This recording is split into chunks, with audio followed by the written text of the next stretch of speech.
story reflects perseverance, dedication, and success. Coming from humble beginnings in Sichuria, Marintong Mama Masbate, he has worked his way up through hard work and determination to achieve his goals. He demonstrated excellence early in life, graduating in valedictorian in elementary and earning first honorable mention in high school. He continued to pursue his dreams, completed his college education at the University of Cebu in 2012. Professionally established himself as a customs broker and has since grown into a successful entrepreneur. Today, he serves as a freelance custom broker, the owner of JCB Custom Brokerage, and co-owner of Everyone Logistics Corporation, a tracking business. Beyond his professional achievements, he also devoted the family man, married and blessed with 3 children, who values the importance of hard work, integrity, and responsibility. His life story serves as an inspiration to all of us, especially to the graduates, as it shows that success is not defined by where you start, but by the determination and effort you put onto your journey. Ladies and gentlemen, it is my great honor to introduce our guest speaker, Mr. John Carlo A. Magaligo.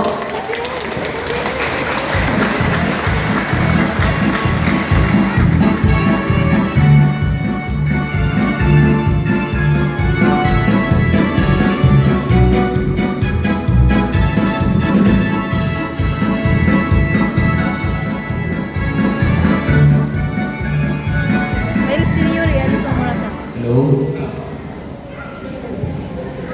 Hello, sir.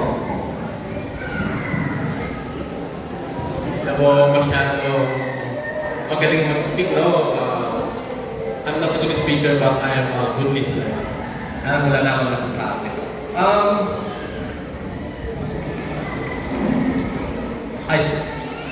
Sorry. Thank you. Wala. Timik, ako na.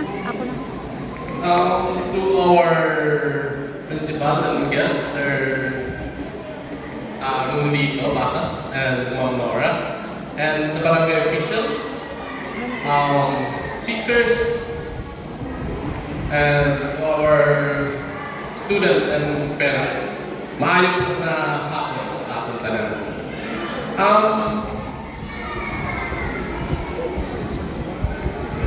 Gusto ko lang pasalamatan ng Marintong National High School for giving me this opportunity to present magiging speaker nyo. Una, pasalamat tayo sa ama and all the parents na diyan na nag-aaral. Congratulations sa lahat ng parents. Lalo na po ang mga nakita ko morong pagkudati sa pagkalabot. Mga Taplian boys. Si Yuri nga, galaw ng galaw. Saan ako nasa sitwasyon nyo 20 years ago? 2006 ako nag-graduate sa high school. Pinangarap ko din gusto ko yan. Kasi when I was elementary, ako nag-valedictorian dress. Pero sa high school, di ko na kinaya.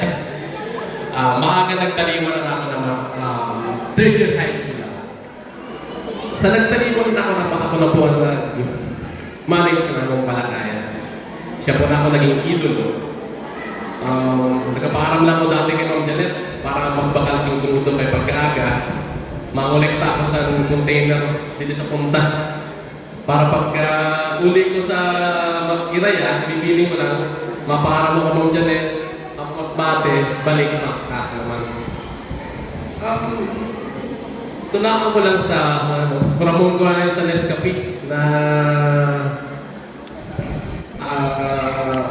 tawag dito,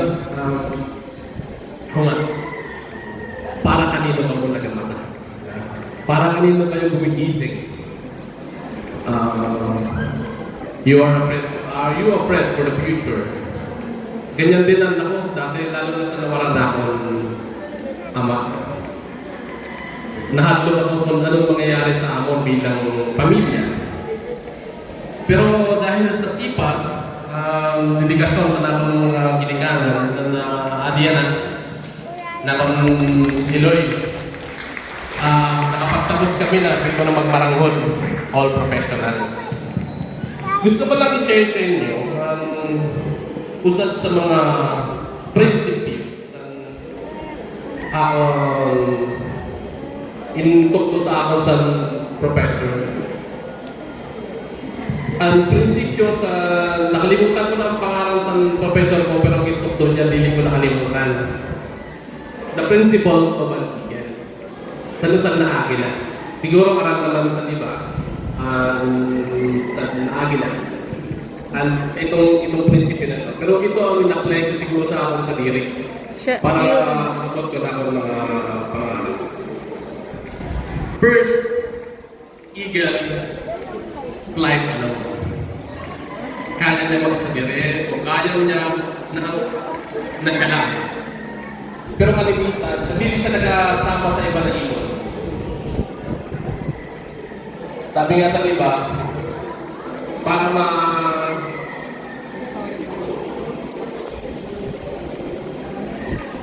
choose your circle, piliin nyo yung friend. Ayan.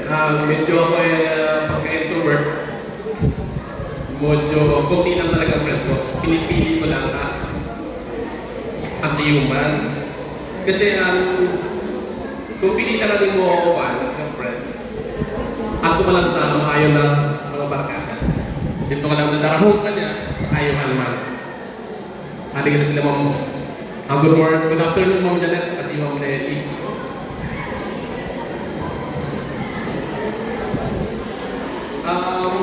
Saan wag po?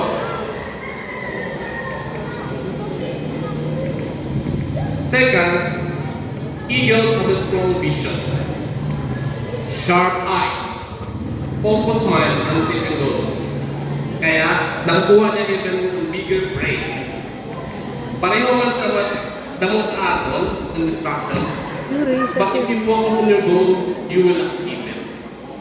Out permit. And third, eagles don't eat dead bodies. Always positive mind lang dapat nipasok natin sa atong sarili.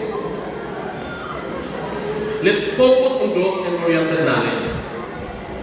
Okay lang magkamali, pero bawat pagkakamali natin, kailangan natin may matutunan.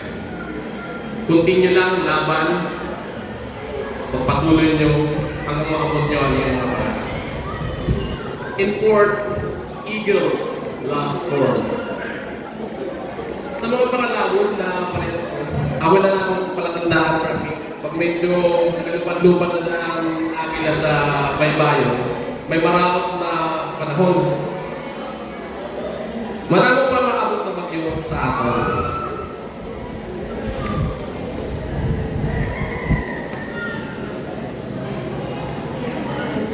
Sa atong mga problema, but if you believe there is someone above all, di ka mag-worry sa problems. Problems built to be solved. Dili kay agihon dahil natin sa maraming patagay. Especially your generation. Please, kung may problema, sabihin sa kaya niya pagsabihan. Ang problema, ako ang magapanday sa aton bilang matatag at mag-isip na tao na kaya humarap sa bawat problema. And fifth, ikalima, eagles test before they trust. Lagi nilang ginatest na partner. Halimbawa ang agila, magalupad ang babae ka agila, pag may partner na siya, malupad siya sa taas, dara niya ang kahoy, ihuhulog niya yan, paubos, tapos kukuha ko sa iya partner. Bago niya ibalik panliligaw. Sabi nga sa mga Western Berliners,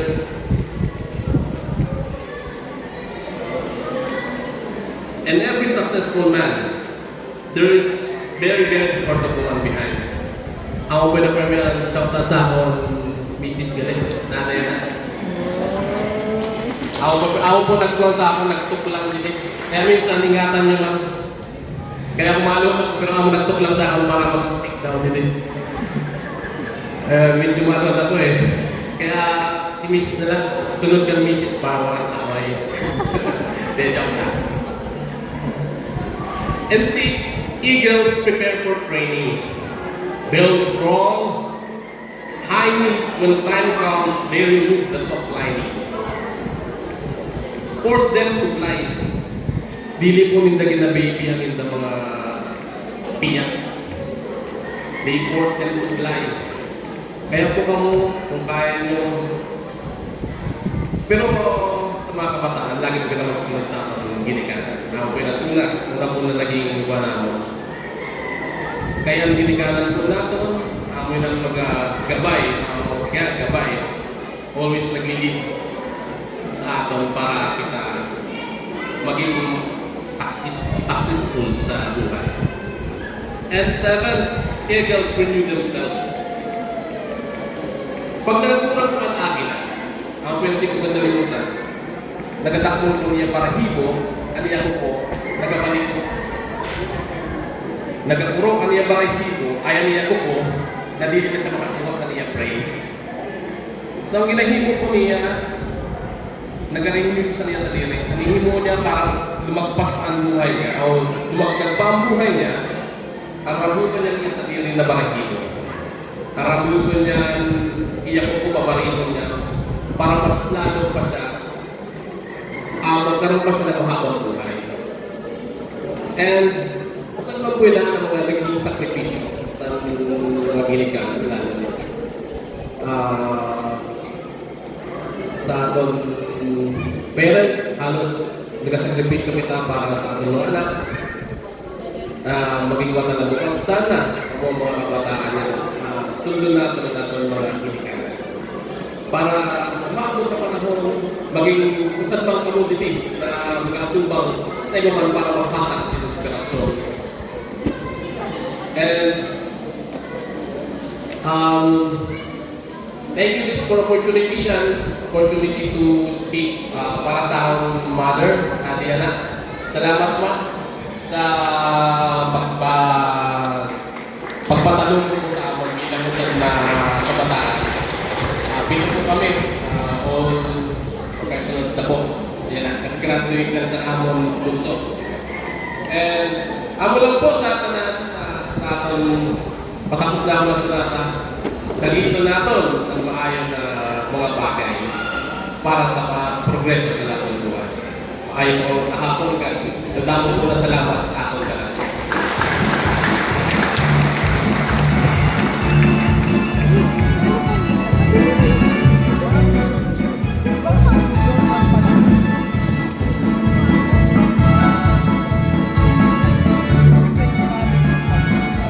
Thank you so much, sir, for that insightful message. So, graduates, always remember the principle of an eagle. Kung namati po kami kanina, sabi-sabi mo na, we have to fly alone. We can be best friends of ourselves, choose our friends, and just like an eagle who has sharp eyes, dapat gamitin tayo. We need to focus on our goal. The same with the eagles that don't eat dead bodies. We also need to have a positive mind. Eagles love storm, they test before trust, and they prepare for training. Okay, let's embody all those characteristics just like an eagle. So now, representing the voice of the graduates